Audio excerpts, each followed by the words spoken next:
Hey everybody, listen up. I got mega huge news. Meat Eater Live is heading back out on the road. That's right. Join me and the crew. Clay Newcomb, Cal, Yanni, Spencer's going to be there. Phil the Engineer's going to be there. Meat Eater Live headed back out. Now, when you get every ticket, okay? Every ticket you buy, you get a signed copy of our new Meat Eater Outdoor Cookbook. This tour is celebrating the release of the book.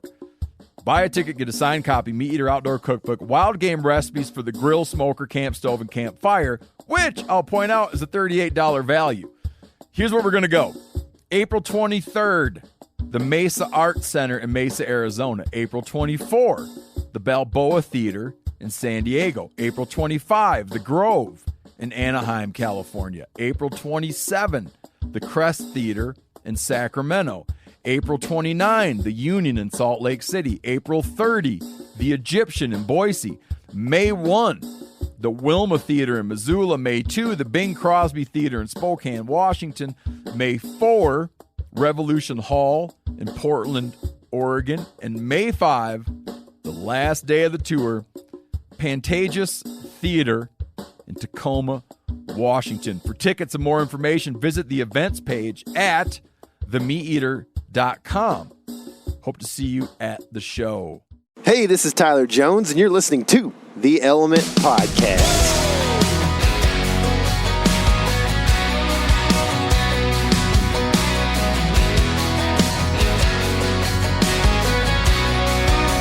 What's going on my woods people? It's the most wonderful time of the year, Casey. It is the most wonderful time of the year for most people. For most people. Unless you live in Alabama or Florida, Georgia. Line. The line there. Somewhere around the line between there. That area.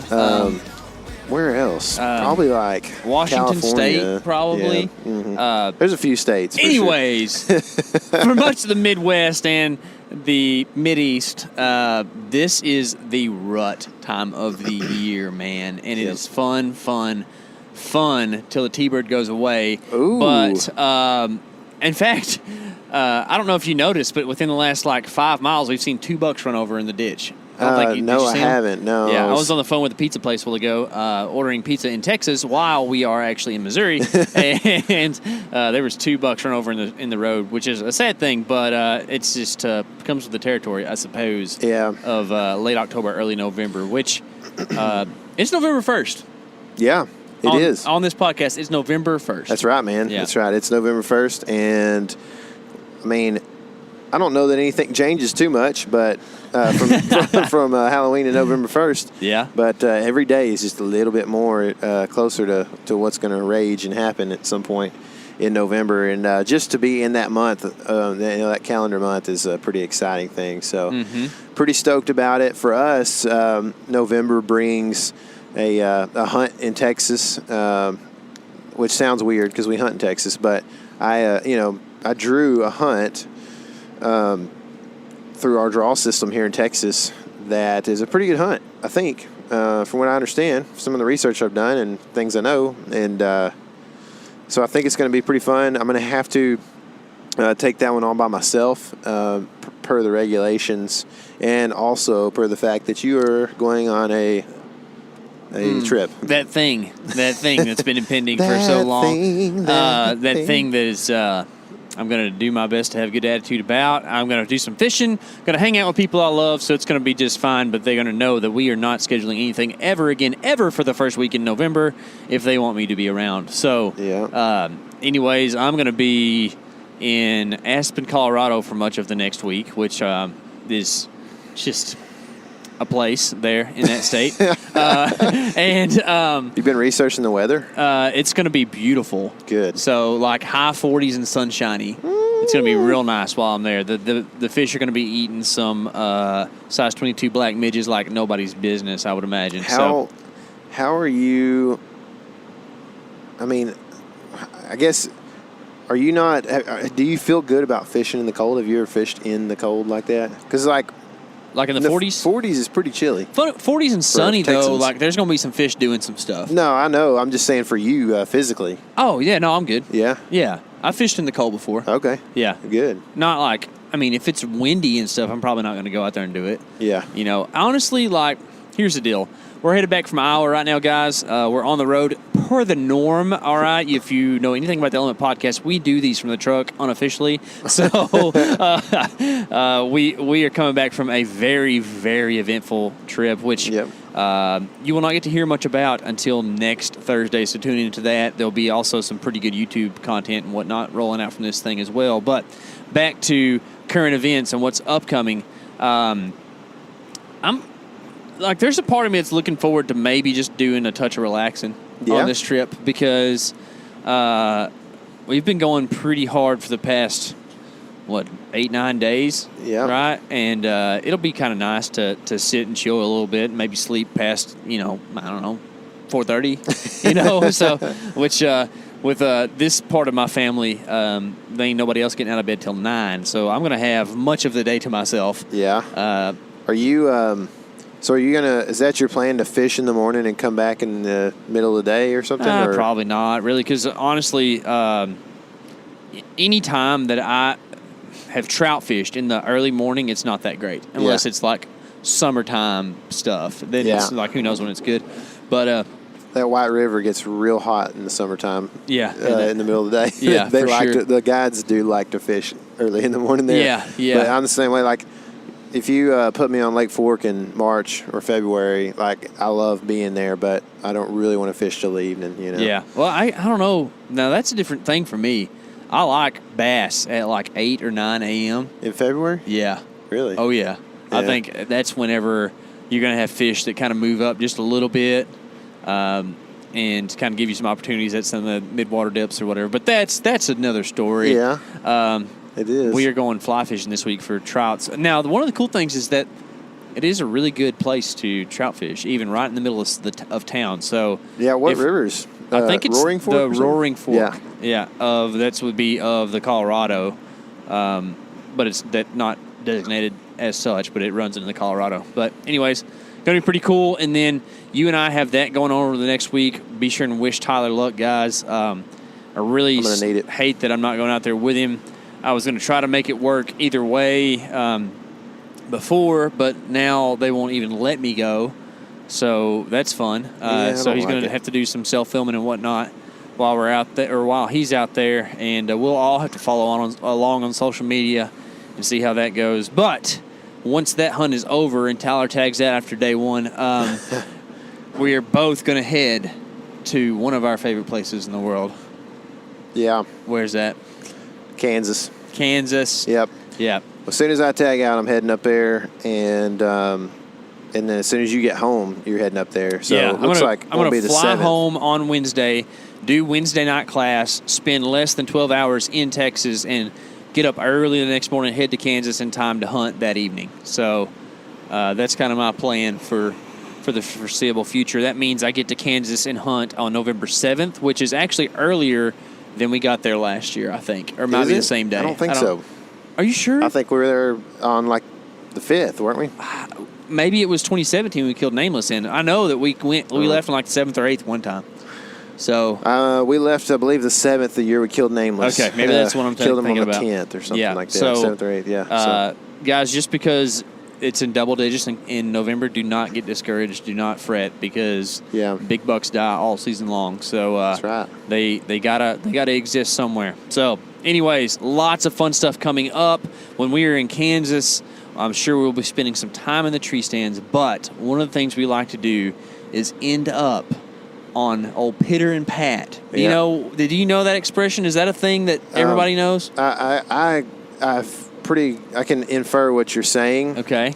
But Pat, as we talked about earlier in the trip, could be a he, she, or a thing. We're not that's sure. right. It is a thing. I believe Pat is the right foot and Pitter's the left foot. Okay. It's something that came from my granddad, Pitter and Pat. So hunting from the ground. And today we actually are going to be interviewing a guest in this podcast about that. Is that correct? Man, just the king of Segway. Oh, man. Like, there are dudes out there that think they are, but you are. You are, man. You know it. That was awesome. So, thanks. Jake Grages works with the QDMA and has killed a number of big deer and likes to do it a lot of times from the ground.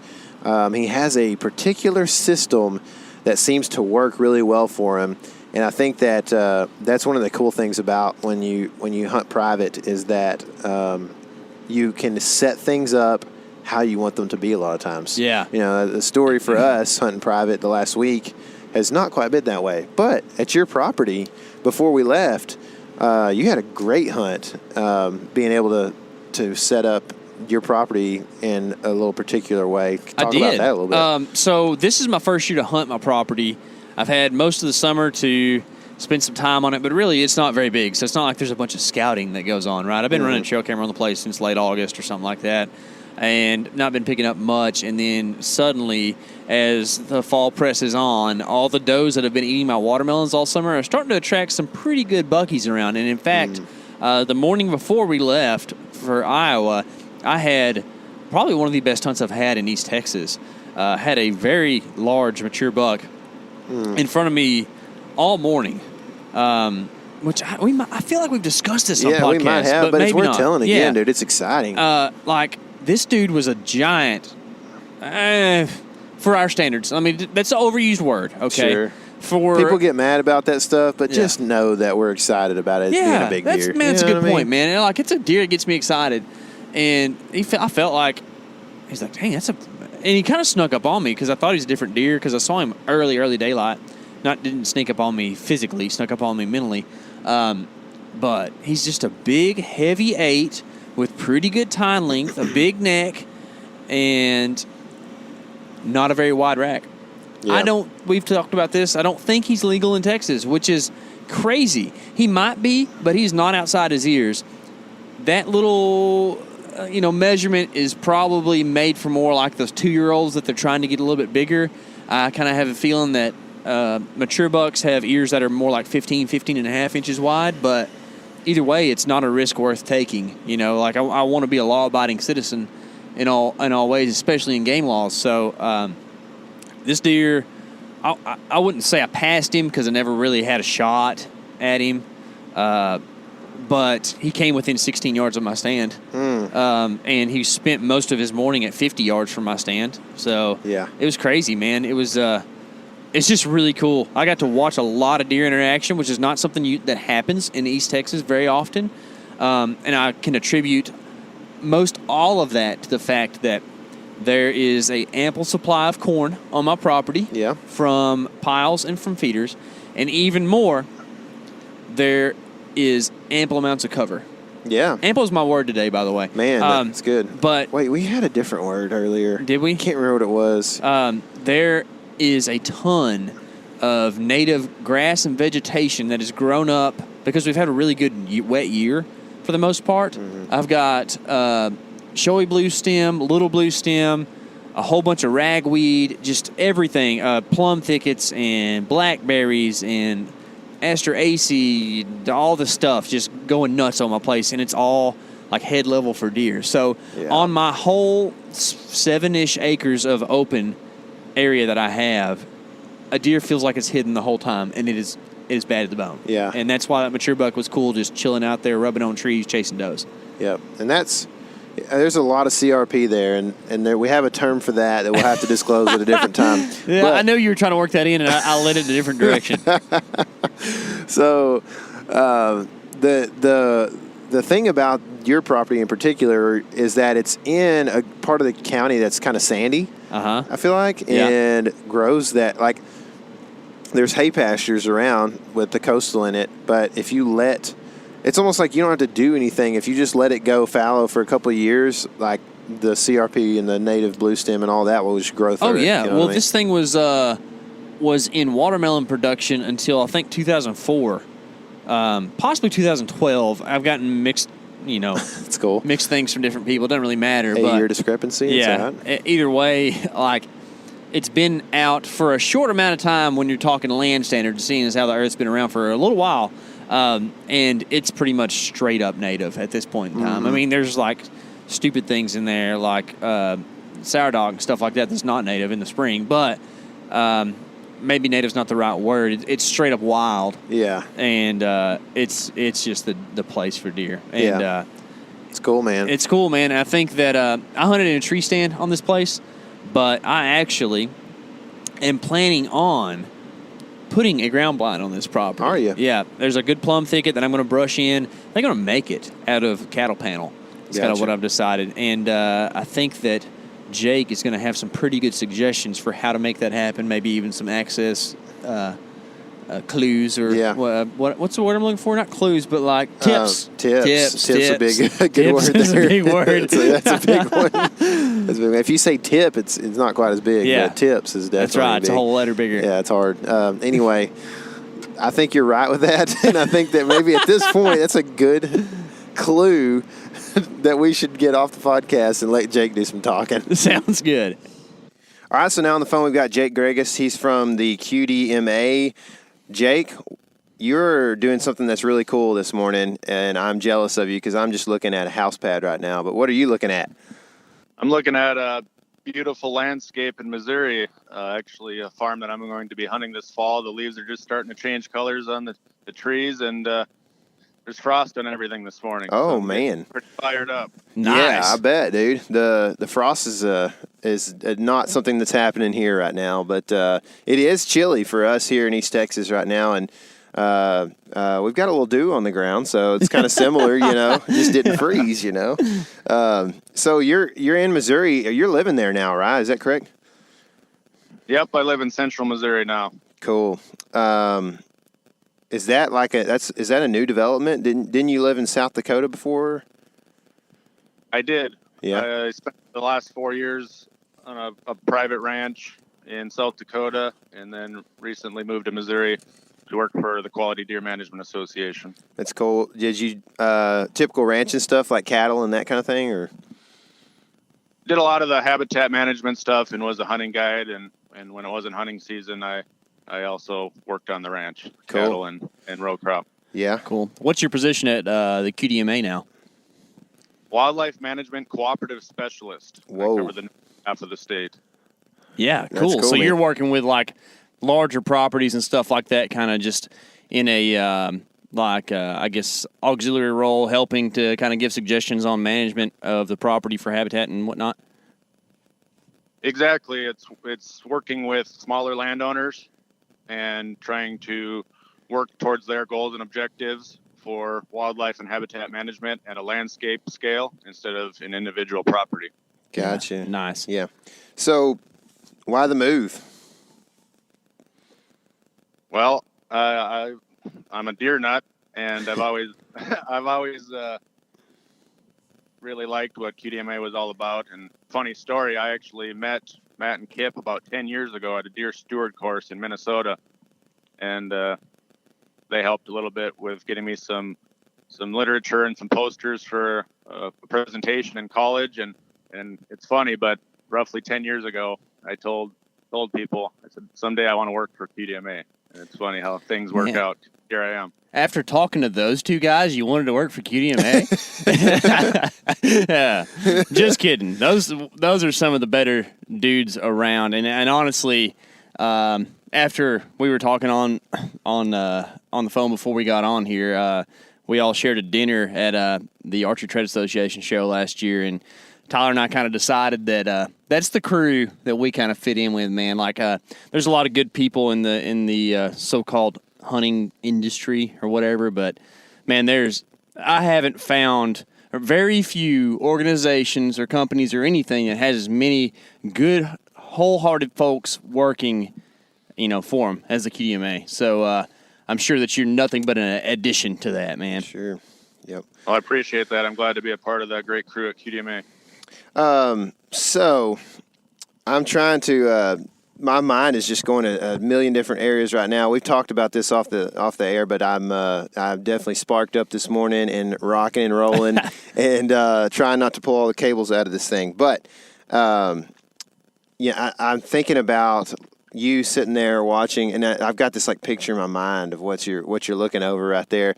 And you said earlier that you don't have any daylight walkers yet, really, that are, shooters, I guess, too much. What kind of prospects do you have, even if they are walking around at night? Well, I've gotten to the point in my life that, I like shooting high-scoring deer, but I like shooting the most mature deer on the farm. And a lot of times that happens to be the highest-scoring deer as well. But this farm, all summer, there was all kinds of solid 4.5-year-old plus deer on it. Since then, the bachelor groups have kind of broken up, and we don't see every one of those deer on this place right now, but they're coming and going. And so I'm just excited that things get fired up here around Halloween or so. There's going to be 4 or 5-year-old bucks running around. Yeah. It's fun hunting and targeting one individual deer, but it's really exciting when you can head to the farm and not really know what one of the multiple shooters is going to stroll by. Oh, I guarantee you, man. That's one of the things that's tough for us. We hunt a lot of public here in Texas, and we do run quite a few cameras on public because if it's not like a super large piece of property, if it's a smaller tract, then a lot of times there's maybe not even like a 4-year-old buck on it or a 3-year-old buck, not a deer that's legal or a shooter. And then a lot of times if you're going to go to an area, you're targeting one buck just because that's the only buck.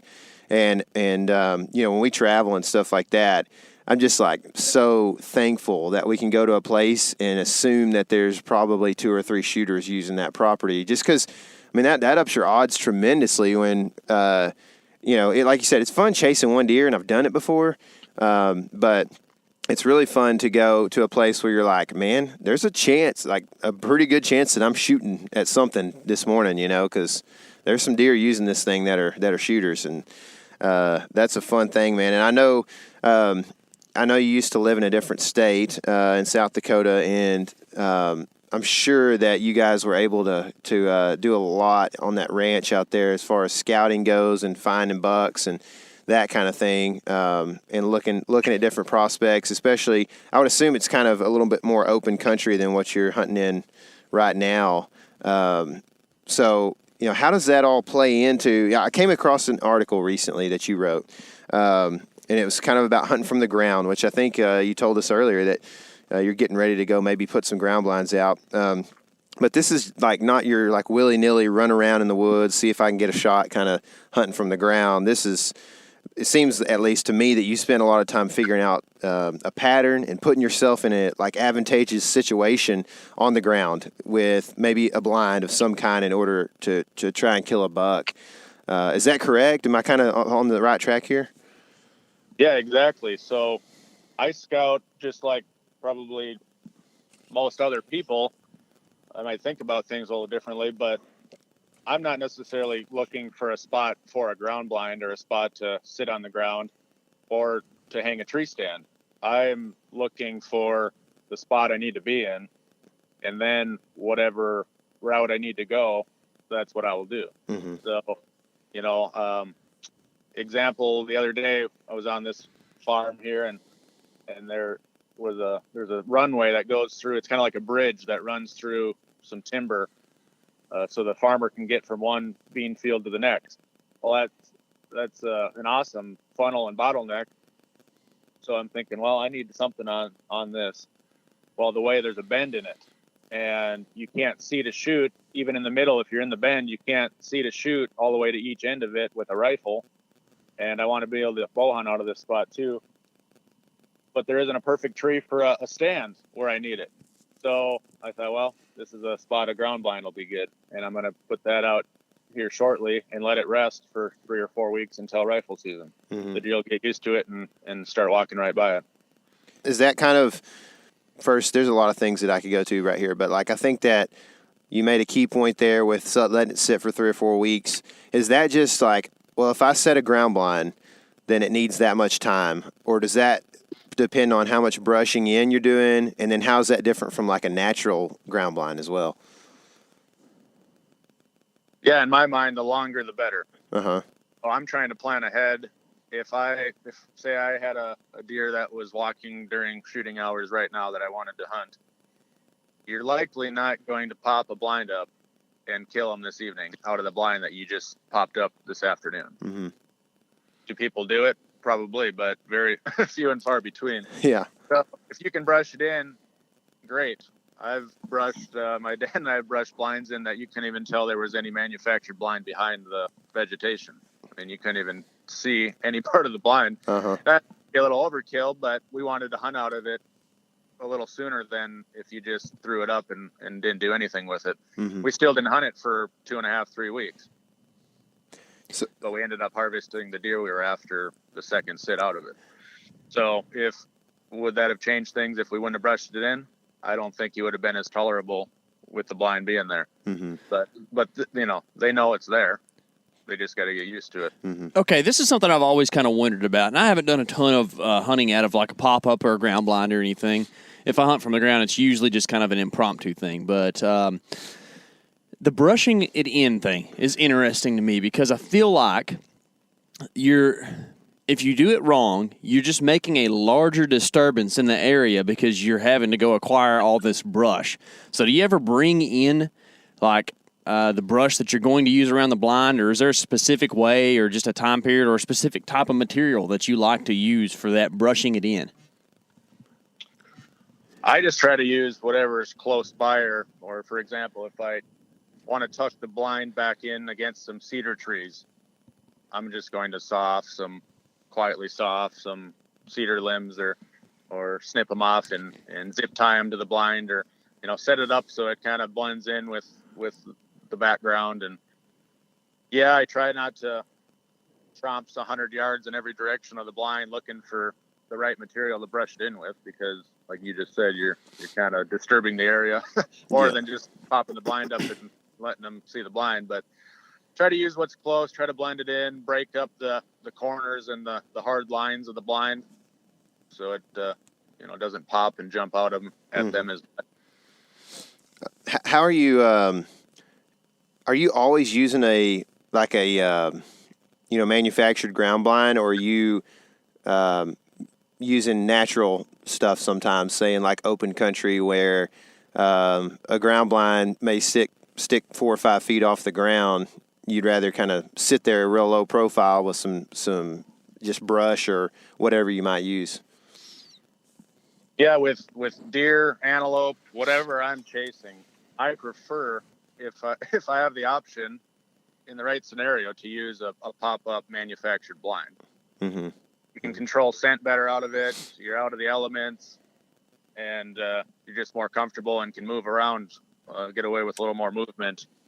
If the right situation occurs that I need to get in there and make something happen quick, I'll just settle for what I can do. And a few examples pop into my head from South Dakota where you're super limited, and I didn't dare pop up a blind because the gig would have been up.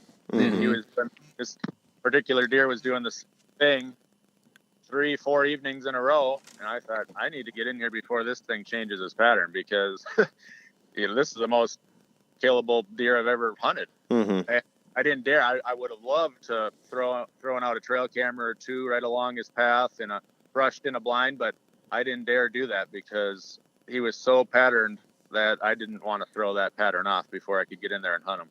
Man, that's so intuitive, because I'm probably one of the world's worst, and Tyler calls me on it pretty often about just wanting to get trail camera pictures of deer just to have the pictures. Like, if you already know he's there and he's pretty patterned, there's no reason to go in there and mess up anything at all, right? Like, you already know what it takes to kill him. But how'd you get to that point of patterning him without any of those tools? Well, it's a little easier in states where you can see a long ways, or Yeah. I shouldn't say states, but certain farms you can see a lot better than others. And that particular part of central South Dakota, you can see for miles most places. And if there's any trees, they were planted by humans. So there, I happened to be just taking an evening stroll in the truck and was driving between a couple farms that I had permission to bow hunt.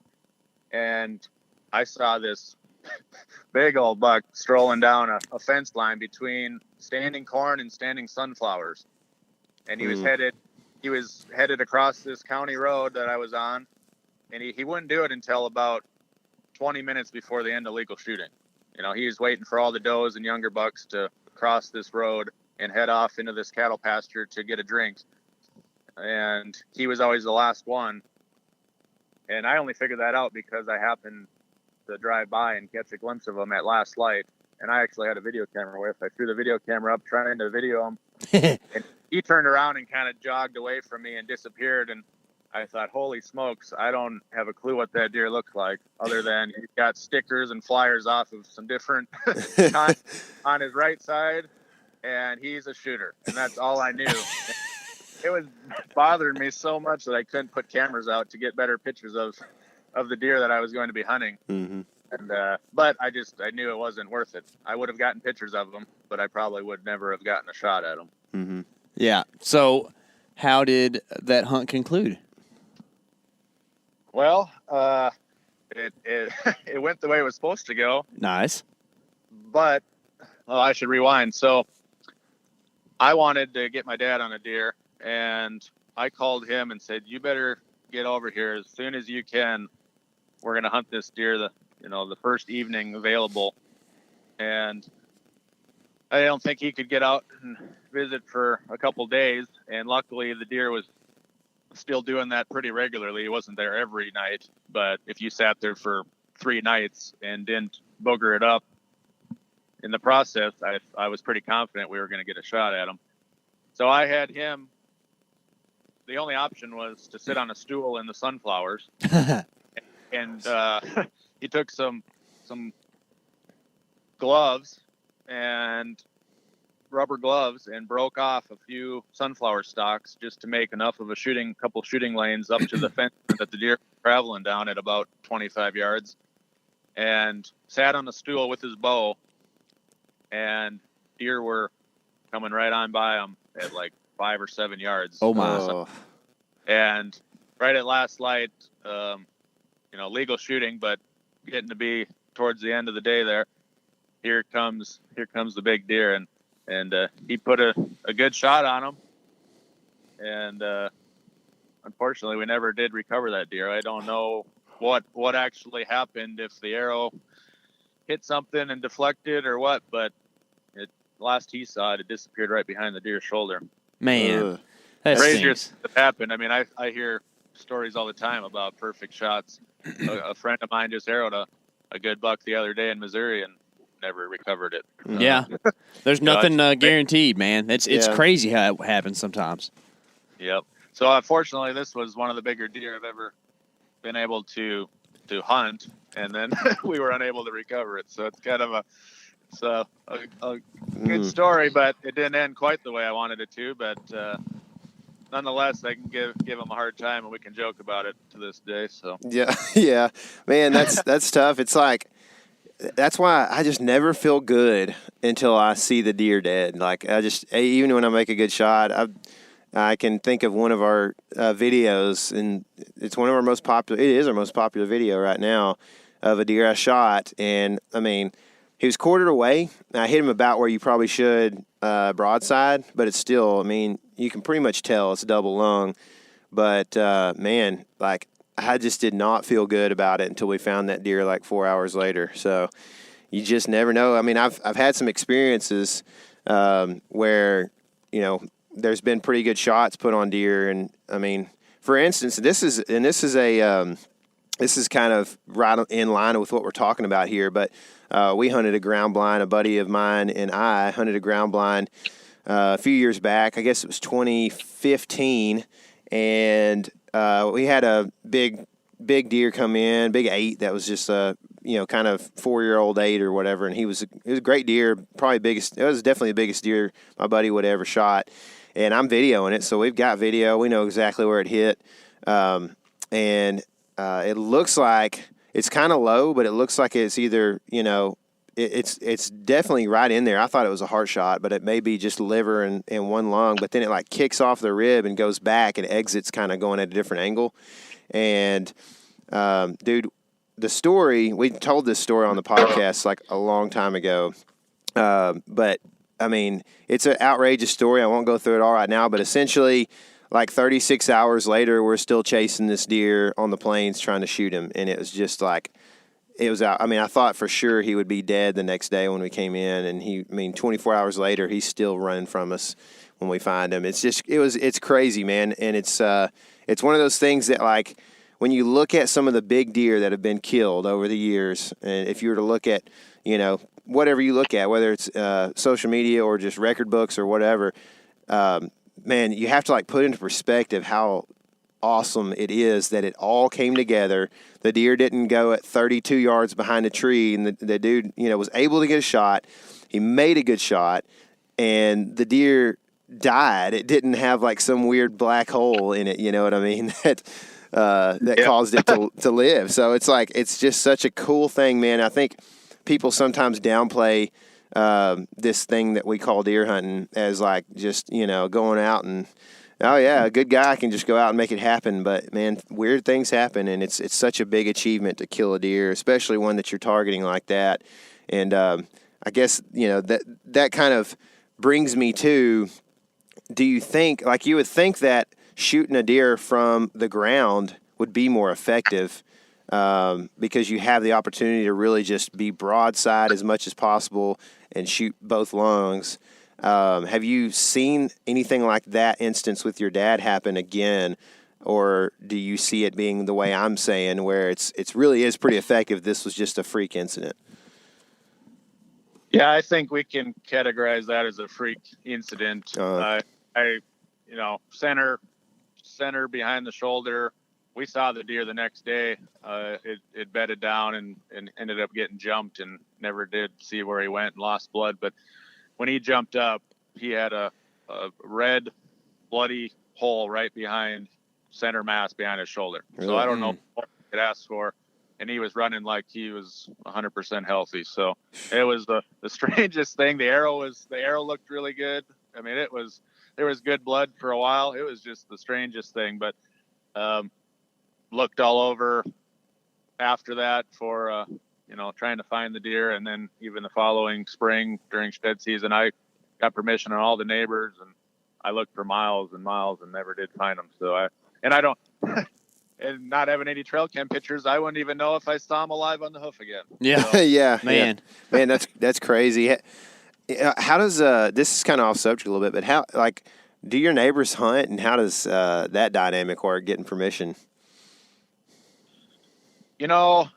In South Dakota, I mean, a lot of places, neighbors are neighbors, and you get along good with them and know your neighbors, hopefully you know your neighbors well enough that you're kind of in contact with one another. And if a deer crosses the property line, you call them, and everybody goes and recovers the deer. But I know that's not the case everywhere. In South Dakota, we had a good relationship with all the neighbors. So if we weren't ruining their hunting, they didn't mind that we were out looking for recovering a deer. So yeah. That unfortunately isn't the case everywhere, but most places, people, the landowner might want to go with you, but most places they'll help you recover the deer. Yeah. So, talking a little bit about shot placement and stuff. A lot of times when you're tree stand hunting, you're aiming higher on an animal's body, expecting the arrow to pass through at an angle, a downward angle, and exit lower. And I always, especially this year, having an exit hole is something I've really tried to move towards. I've made the switch to fixed blade broadheads, heavier arrows. I really want the 2 holes because I just feel like it's so advantageous when it comes to blood trails. When you're shooting from the ground, you're shooting on a much more, parallel or horizontal angle to the ground. Do you adjust your shot placement accordingly, if you can, so that you're shooting the animal on the lower half of the body so that you do get that, downward flow of blood? Yeah, I'm glad you brought that up. So I typically, if I'm, shooting in the backyard, I'm typically shooting low on my Glendale target if I'm going to be missing where I'm aiming. And talking with different guides over the years, a lot of people say if somebody misses an animal, it's over their back. I've pounded it into my head that if I'm going to miss, I'm going to shoot right underneath its heart, basically, right underneath its heart or lungs. And so when I'm and that's a good thing to obviously read the deer. And what kind of a mood the deer's in. If he's on edge and you think he's going to jump your string, depending at the distance, you guys know what they can do in a split second. So I'm typically aiming lower than you probably would, and I've had really good luck with getting complete pass-throughs, and then lower, in my mind, the lower the hole, the more gravity is going to do its thing. Yeah. I've been fortunate in shooting deer off the ground. I've had some really good luck recovering them. So what are some of the considerations that you have to put in more for like the actual shot process? Not so much hitting the deer, but I'll give you a little bit of an example. Last year, I shot at a great buck for me. Would have been one of my biggest deer, and from the ground at about 35 yards. I was shooting mechanical broadheads, and that broadhead caught a piece of grass on the way and just made my arrow go haywire. And that's just kind of an example of something that can go wrong. But what are some of the other things you got to consider when you are shooting and hunting from the ground?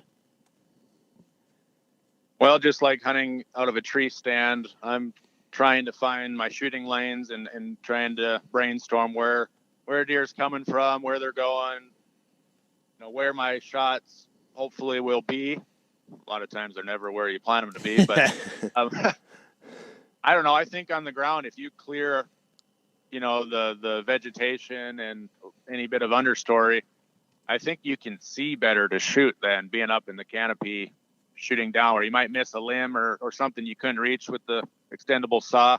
So I like to actually take, and again, depends on if season's in full swing. If you're, I'll just give you an example here. If season don't open for a month and I know where I want to put some pop-up blinds, I don't care if I make noise and I don't care if I leave scent around. So I actually take a battery-powered hedge trimmer and trim the grass and things out of the way. Cool. And then you can, obviously take a handsaw or even a chainsaw if you needed to move some brush or whatever. So it's that extreme, not caring if you make noise or leave scent, and making sure you have the shooting lanes where you want them, all the way to tiptoeing into a spot and with gloves on, breaking over a few sunflower plants and sitting there. So, he had two little shooting windows on that sunflower hunt, but it was the right two, and he can try to stop the deer in it. That's not ideal, but we didn't dare blaze a bunch of trails down in there because the deer would have noticed it. So it's all kind of thinking of that particular situation and how you want to go about it. Yeah. What about getting drawn if you don't have if you're in a natural blind or something like that that's not kind of sparse, or just hunting on the ground with not much cover like a manufactured blind would give?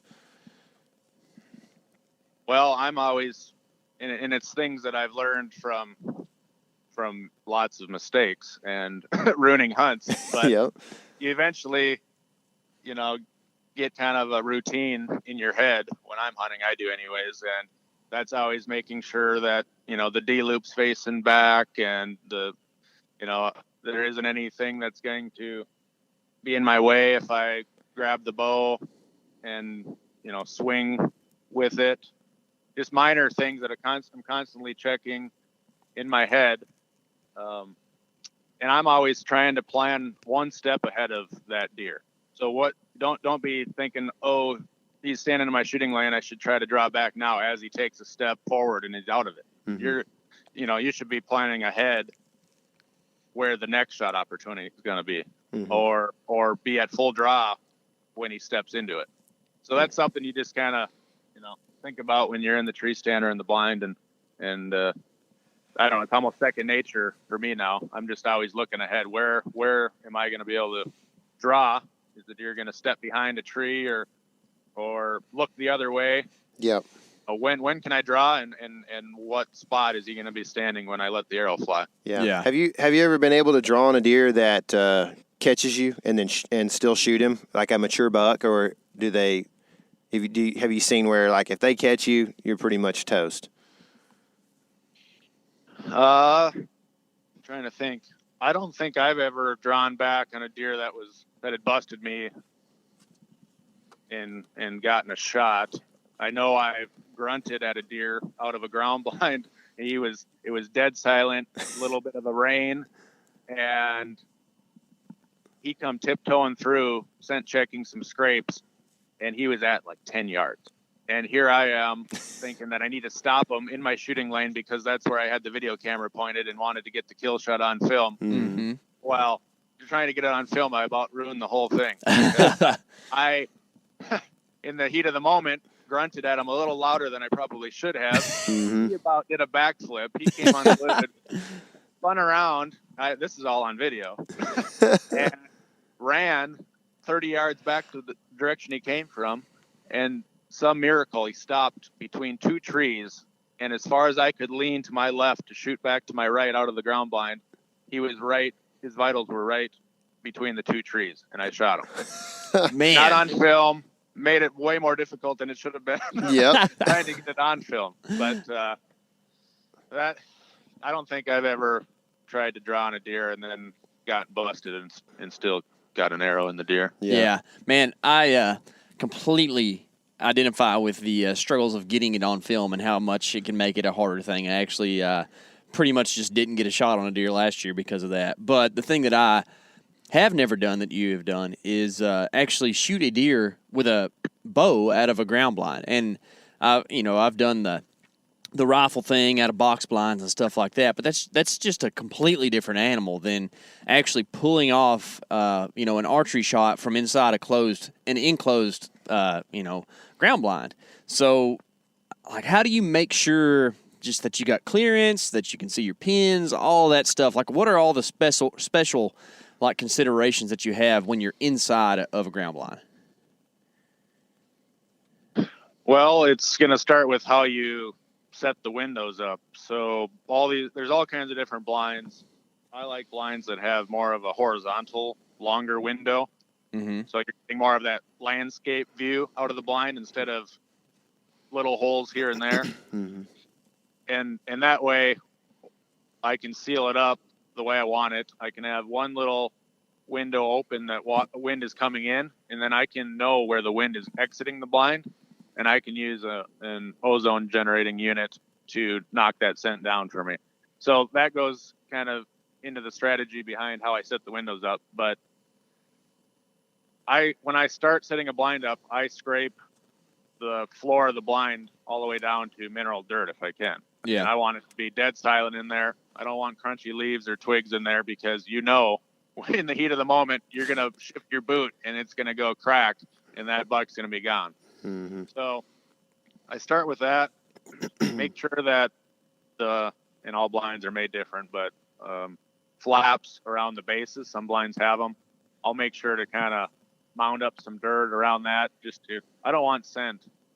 I don't want my wind swirling in the blind and going out every little hole underneath the blind and out the windows. And I want to control that a little bit better. So I kind of seal up the bottom really good and set the windows up how I want it.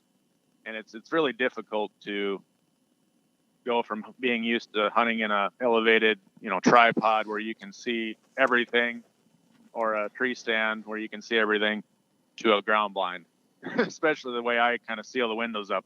I want it to be black behind me. Mm-hmm. I don't want windows open where deer can see through, light from one window to the next and see a flash of movement as I move between in there. So I'm wearing all black clothes, black face paint or face mask. I'll even go as far as painting the back of my bow hand black with face paint because that's hands sticking out closer to the window, closer to the opening, and deer will see a flash. And, that'll ruin a hunt in a hurry. Yeah. Yeah, a white flash would probably do that. Huh? But I think one of the biggest thing is people want to see, and it's difficult. I know there's been deer that have snuck behind me that I probably wanted to shoot, but never knew they were there and never will know if they were there. But I didn't ruin the opportunities, out the windows that I wanted to hunt out of. So I guess that would be one of my biggest biggest issues to push is to don't open every window in a ground blind. Mm. Yeah. If you're hunting with the youth and you're in the right spot and, you want to see deer in 180, degrees, that's fine. But if you're getting serious hunting mature deer, you don't want all the windows open. Yeah. Mm-hmm. Yeah. Well, what about the light situation? Most of us nowadays are hunting with fiber optic pins, and they require a certain amount of light to glow. And they're going to work fine for, a lot of stuff, but most of the time, mature bucks are going to be coming in, and like you were talking about earlier, 20 minutes before end of legal shooting. And at that point in time, there's not a lot of light outside, and I'm sure there's not a lot of light inside. Yep. If you're in a state that's legal to use a sight that has batteries in it, that can help. I haven't had a huge issue with seeing my pin. I don't know if it's just because I'm not hunting out of a ground blind deep in the timber where it is dark. Usually it's somewhere more open. I haven't had that as a real issue. I do like to have my D loop a different color than the string, than black, I guess, so that you can see it a little easier if you have to. Some color that you can quick put the release on and draw back if you need to. But I haven't had that a real issue for me. Mm-hmm. What about so where you were in Dakota, South Dakota? That's probably. Sounds like some open country. How do you range distance if you're on a field edge or in open country? There's no defining or distinctive, markers to range really. Sometimes, how do you pre-range, or are you just ranging that deer as he comes in, or are you just a baller and you can do it just off the cuff? Definitely not a baller. I would, when I mentioned going through things in my head, that was one of the things that I would try to go through. So you're in there in the blind at 2-3 in the afternoon, and you don't expect the deer to show up for another 2 or 3 hours. You're sitting there fiddling your thumbs. I'll range different things, a tuft of grass that's a different color, something that is a landmark. And if the deer's standing right in front of it, just off the cuff, roughly how far he is. Mm-hmm. Ideally, you see him coming and can range him and all that, range him. Okay, he's going to take 2 more steps and he'll be a little closer, but use my 25 yard, Mm-hmm. 20 or 30 pin, whatever it is. So ideally I just range them, but I typically have landmarks ranged, and I know at least on the, quick glance, okay, he's between those two, he's between 20 and 30. So shoot for 25. But that's all things that you just plan ahead. You're ranging. So in the heat of the moment, you're not guessing. Right. You might have to try to gauge it based off of where he's standing compared to that tuft of grass that doesn't stand out as much now that it's darker out. But you're still better off than just trying to guess how far he is. Sure. Have you ever taken a little stump or log or something, or a rock out there and put it at 25 or something? I've used ribbon before. Yeah. I that would be only if I absolutely needed it, but just about anywhere that you're hunting, there's going to be some sort of landmark or two that you can range and get a good idea. Yeah. But yeah, I have gone as far as putting ribbons at 20, 30, 40, and then you kind of know, but that's a little overkill most places. Probably doesn't look good on camera either if you trying to look cool, whatever. So in Texas, we actually employ this tactic, or I've actually had some of my old lease partners when I was young growing up teach me this. What you do is you take you either find some cactus, or you take a big log or whatever and you put it out there at 20 yards, and then you put a bunch of corn right behind it. And then they come down there and put their head behind it, and you just smoke them right there. They can't see you draw or nothing, man. You got a range, you got a marker, and you got a block, visually. So it's a pretty good deal. I don't know. I'm sure you can't do that where you hunt, especially Missouri's got a lot of regulations. So I'm sure they would frown upon that. But Yeah, yeah. In a state where that's legal, that's a great idea. Yeah, I thought it was good. I mean, growing up, I haven't probably used that in forever, but I think it's still a good idea. It just reminded me of that. But anyway, so I kind of want to circle back here a little bit to like when, because you hunt tree stands still, right? Oh yeah. Okay, so when do you find a situation, or what is your favorite situation to hop out of a tree and attack from the ground? Like, what is the practical situation that you come across a lot of times? So you're talking not choosing a spot for a tree stand or a blind, but you're talking about maybe seeing a deer that you want to harvest in a vulnerable position. Sure, yeah. If that's climbing down from a tree or out of a blind. No, not necessarily like exactly at the moment hopping out of a tree. Just like generally during the season or whatever. I mean, are you typically, or have you been in this situation where you see a deer, for instance, like you did with your dad? I mean, do you still see that happen time to time where, oh, I'm driving down some county road and I see this buck using this area, or I'm doing my truck scouting in the evenings, and there's a buck using this, coming into this wide open alfalfa field or whatever it might be. Like, there's no real, I mean, there's trees back there, but they're not on the property I can hunt. So, I'm going to have to hunt him out of a blind on the ground or whatever. Do you see that happen a lot? And like, what is the most popular situation for you to like say, okay, I'm going to abandon the tree stand from this point forward so I can kill that buck? Yeah, it just gets back to what we were talking about a little earlier. I'm not walking into a situation with the plan to use one or the other. I don't plan on walking into a spot scouting and thinking I'm going to hang a tree stand today just because. If back to the specific situation, driving down the road and you see a deer, there isn't any trees, but on the neighbors, you can't get permission to be in the timber to hang a tree stand. There you have your answer. You're going to be on the ground. But I find a good spot, pattern a deer the best I can, and figure out where I need to be to kill that deer. And whatever tools I need to get it done, I'll use. So just depends on each situation is different. Mm-hmm. Do you find would you rather be in a tree stand? Do you feel more concealed in a tree stand as opposed to a ground blind? I would rather be in a ground blind. Yeah. But that isn't the best option all the time. Mm-hmm. Like we just talked about. It's dynamite in certain situations, but tree stands are better in other situations. Sure. You can see farther.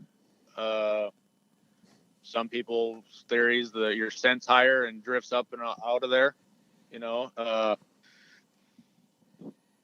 You can shoot farther typically because you can see farther. You see deer coming. You hear deer better when you're in a tree stand versus being tucked away in a ground blind. So there's pros and cons of both, and I'm not opposed to using either. I just was limited in South Dakota, and so for the last 5 years I haven't killed a deer out of a tree. Mm-hmm. Wow. So the concept behind, or I guess the issue with ground blinds is changing the environment, right, for a deer. And you don't want something to stick out real bad. I've been on places or leases or whatever where there's a lot of old farm equipment and stuff around. Have you ever done a thing like that where you either just kind of nestle up underneath the tractor or something, or where you place a ground blind, around or in amongst some farm equipment to where, it might change the looks a little bit, but things are already kind of human-y looking over there anyways, and the deer kind of gotten used to it. So have you ever done anything where that worked pretty good? Yeah, I'm glad you brought that up. I was just thinking about that. If deer can see a blind from a long ways away, it doesn't spook or startle them as much. I still wouldn't set one up and hunt out of it immediately. But if they can see it from 200-300 yards away, their curiosity is going to get them. They'll end up trying to get downwind of it and figuring out what it is. And then they kind of let it go. And, the longer it's there, the less they care about it. as far as equipment goes, I have tucked blinds up against equipment, and they may smell the blind or you, but I think that almost serves as almost brushing it in. Yeah. In a sense. They still know it's there, but I think they're a little more tolerable. And I think it varies by regions and parts of the country. In Missouri, that deer might be a little more leery of it, where in South Dakota, they were used to, the deer were concentrated around farm places, really. And they're used to people moving cattle and combines and seeing, they can see so far there. So they're always seeing vehicles and people and, me out fixing fence or whatever. So they're still wild, but they're a little more tolerable of that stuff. And I know I've popped blinds up and put trail cameras pointed at them, and they'll walk right by them, but it's going to be at night and they're circling downwind of it. But I have pictures of combines that have parked right in front of trail cameras after a day of harvesting, and a half hour later, there's deer walking right in front of between the camera and the combine. Yeah. So, wow. I mean, they're used to, I've had big bucks walk right by a vehicle that I've been sitting in. It just depends. If the vehicle isn't moving, they don't really care. Yeah. They don't want to walk right by it necessarily, but they'll look at you, and if it's not moving, they'll just keep about their business. Yeah. No, it makes sense, man. Kind of just something static. Sometimes it's out of sight and out of mind. One of the things that's kind of like, I don't know, you might say all the rage these days is the hay bale blinds, right? I'm sure that's something you have some experience with, especially being kind of from one of the more western parts of the Midwest. There's this idea that, and this makes sense to me, that you have a hayfield and you could pop one of these things up and, man, you just disappear because there's other bales of hay out there, and it totally makes sense. But there's this other concept that deer know what a hay bale is, and they're used to seeing hay bales move around, and that you could just pop a hay bale blind up anywhere at any point in time, and the deer will look at it and say, oh, that's a hay bale. I'm used to those things popping up in random places. Do you feel like that's actually something that can happen? Yeah, if a deer is a quarter mile away and looks at a field full of round bales, they're not going to pick your blind out of the crowd. But they're using their nose. So when they're within bow range, they know that bale isn't made of alfalfa. But they are going to be more tolerable of it. It looks like the rest of them, especially if you tuck it in other blinds, or other real bales. I haven't used a bale blind out in the middle of a field of other bales. I know people that have with success. We'd put them on the edge of the field.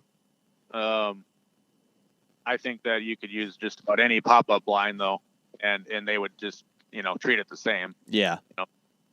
But no, they can definitely work in the right situation.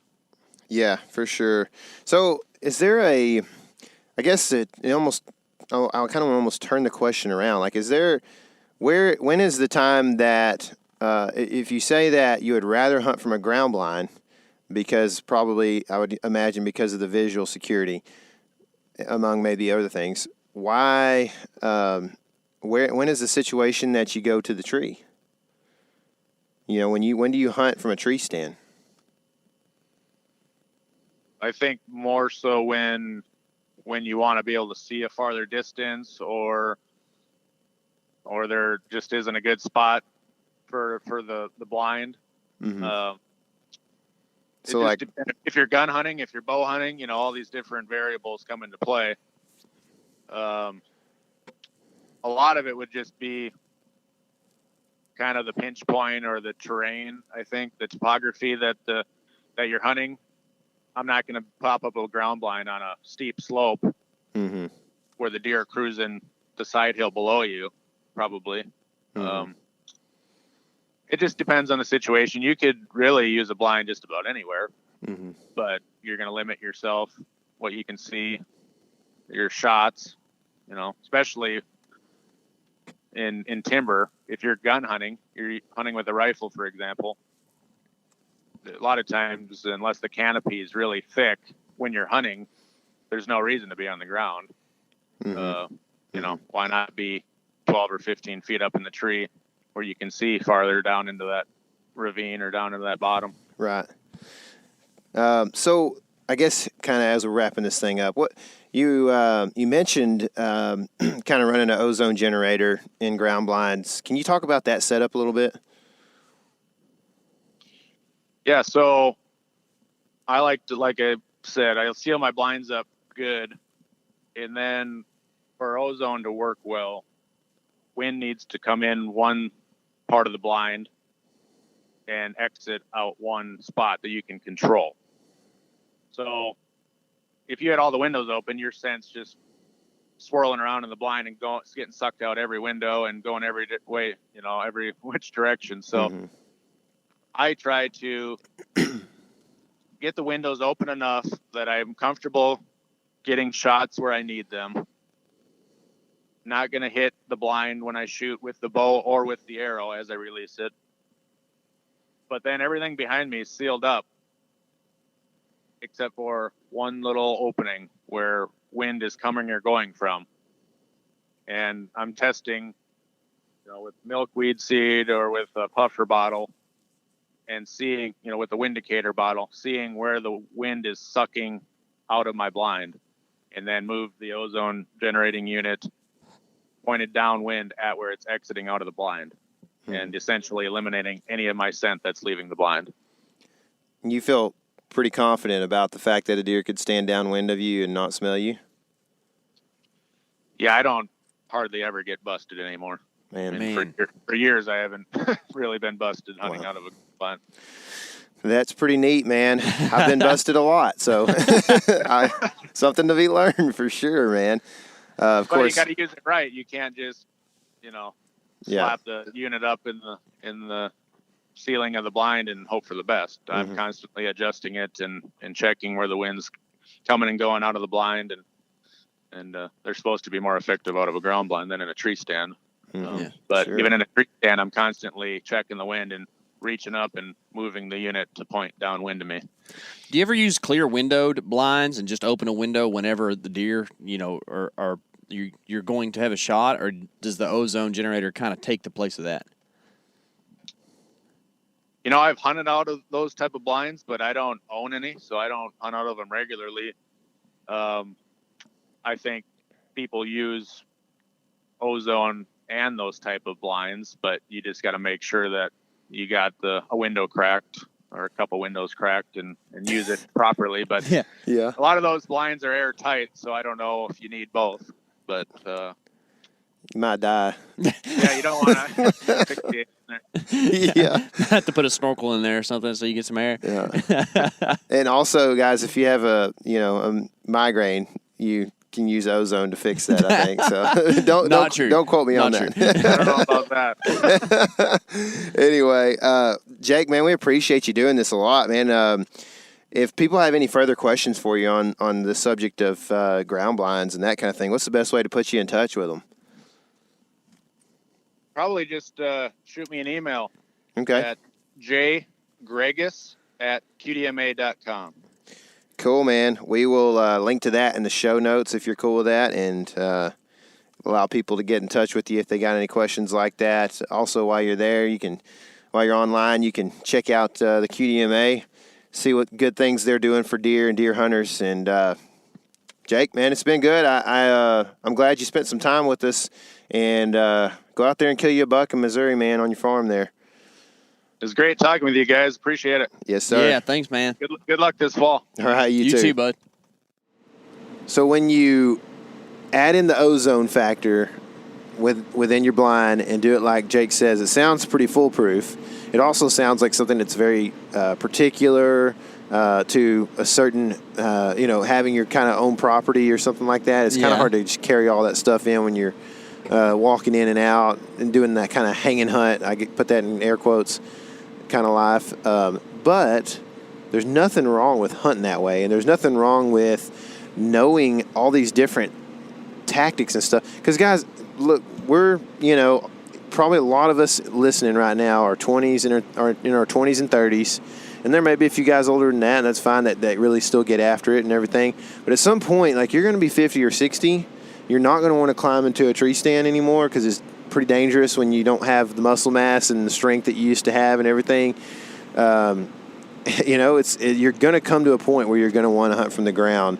And you're probably going to want to come to a point where deer hunting's not that hard anymore, or you have kids and you want them to be able to shoot a deer. Yeah. And this is the tactic, is it not? You know, it's the way to do it if you want it.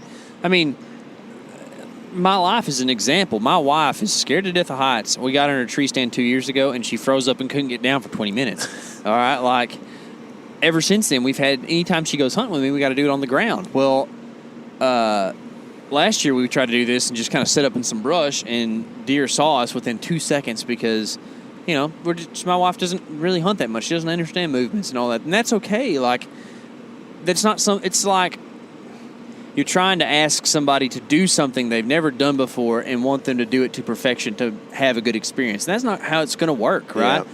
Like, a lot of times, I don't know of a great example, but... Well, I mean, I can look at myself in the past, you know, like, pertaining to what you're saying there is like, man, when I was 9 years old getting ready to shoot my first deer, like, you put me in that ground blind and tell me, you know, to be still and quiet and everything, and I could probably do a pretty good job at it. Yeah. But, dude, I wouldn't have had the first clue about where to hang a tree stand and how to hang a tree stand, how the tree stand even worked, and, you know, much less to go put it in the right spot and kill a deer, you know, in doing the hanging hunt thing. Yeah. There's a progression, man, in every hunter's life, and I know that a lot of you guys may listen to this podcast to get top-end tactics, and this is one of them. It's just a little different style, right? And, I mean, do not underestimate the ability of killing giant bucks from a ground blind. Oh, my goodness. Because Jake's done it, dude. He sent us an email or something of deer that he's killed.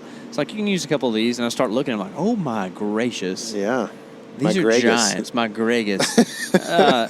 Giant bucks that he's killing from the ground blind. I mean, you can hear from his story, like, there's just certain scenarios where something's going to work perfect. Yep. And you don't need to try to put, you know, a round peg in a square hole. You need to make sure you're ready to do what it takes to kill that big buck, whatever that is. Yeah. Like, I don't know. Well, that's a podcast for next week. If you want to hear the the part 2 of the example there, listen to our podcast next week. That's right. If you want to hear a really awesome story about a awesome dude killing an awesome buck, listen to the Big Buck Breakdown that launched yesterday. It is a little bit late, so sorry, guys. We've been in Iowa, really busy. But Michael Hunsucker of Heartland Bowhunter, who's one of my more favorite dudes because they just are cool, man. Him and Sean and all the other guys that kind of help with that deal. They put on a good production. I know you have a great appreciation for it, even more than mine, because you are a production kind of guy. Mm-hmm. But they're just fun, good dudes who have a lot of fun doing it. Mike killed the biggest buck of his life. Biggest buck of my life. Biggest buck I've ever seen. It's a giant from a state that is probably one of the biggest sleepers. Like, I don't know. Would you call it a sleeper, or would you just call it like someone who's real hard to wake up because it's hard to, like, you know that guy, that friend in college that like always lock his door and he sleeps real hard and it's hard to wake him up? Yeah. Like, that's what this state is. Yeah. It's just hard to get there. That may be right. We know of a few giant deer that have come from that state. That's right, though. dude. There's some big daddies. When we're talking about whitetails, because there are obviously a bunch of mule deer in Colorado that are really big too. But you told the state name. The secret's out. No, you'll get plenty of the story. And Mike tells the story so well. And I guess that's probably part of why a lot of people appreciate Heartland Bowhunter, is that those guys can tell a story so well visually. And I guess that just is something that comes natural to him, because it comes over in the verbal manner as well, very well. So interesting and cool podcast there to check out if you haven't listened to it. Also, go check out the pictures of that deer, because that will hype you so much. There's also the stuff that we talked about at the beginning with your Texas hunt. That there's some pretty cool little buck fight and some rubbing and just like rutting around, as we've been saying. That was happening that morning. So we're going to release that video hopefully soon. I'm hoping that it's the same day that this podcast releases. but I haven't been home in a while, so who knows what I've got to do tomorrow.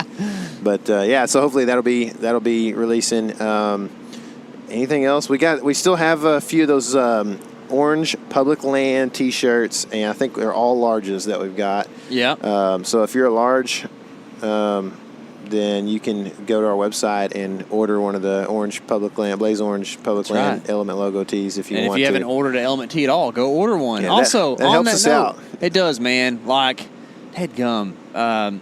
It feels good to be supported. It feels even better to be able to afford something more than Viney Weenies to eat.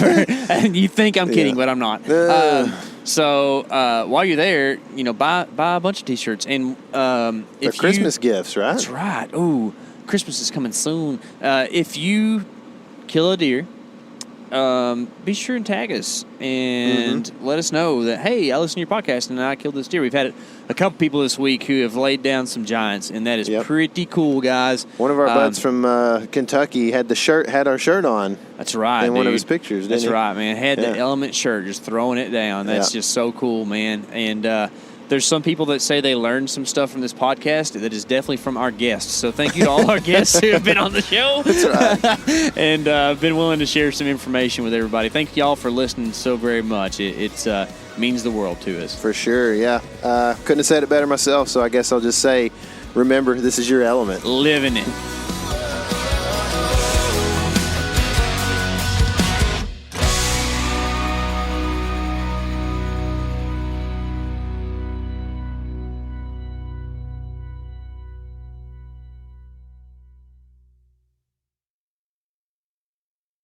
Hey everybody, listen up. I got mega huge news. Meat Eater Live is heading back out on the road. That's right. Join me and the crew. Clay Newcomb, Cal, Yanni, Spencer's going to be there. Phil the engineer's going to be there. Meat Eater Live headed back out. Now, when you get every ticket, okay? Every ticket you buy, you get a signed copy of our new Meat Eater Outdoor Cookbook. This tour is celebrating the release of the book. Buy a ticket, get a signed copy, Meat Eater Outdoor Cookbook, wild game recipes for the grill, smoker, camp stove, and campfire, which I'll point out is a $38 value. Here's where we're going to go. April 23rd, the Mesa Arts Center in Mesa, Arizona. April 24, the Balboa Theater in San Diego. April 25, the Grove in Anaheim, California. April 27, the Crest Theater in Sacramento. April 29, the Union in Salt Lake City. April 30, the Egyptian in Boise. May 1, the Wilma Theater in Missoula. May 2, the Bing Crosby Theater in Spokane, Washington. May 4, Revolution Hall in Portland, Oregon. And May 5, the last day of the tour, Pantages Theater in Tacoma, Washington. For tickets and more information, visit the events page at themeateater.com. Hope to see you at the show.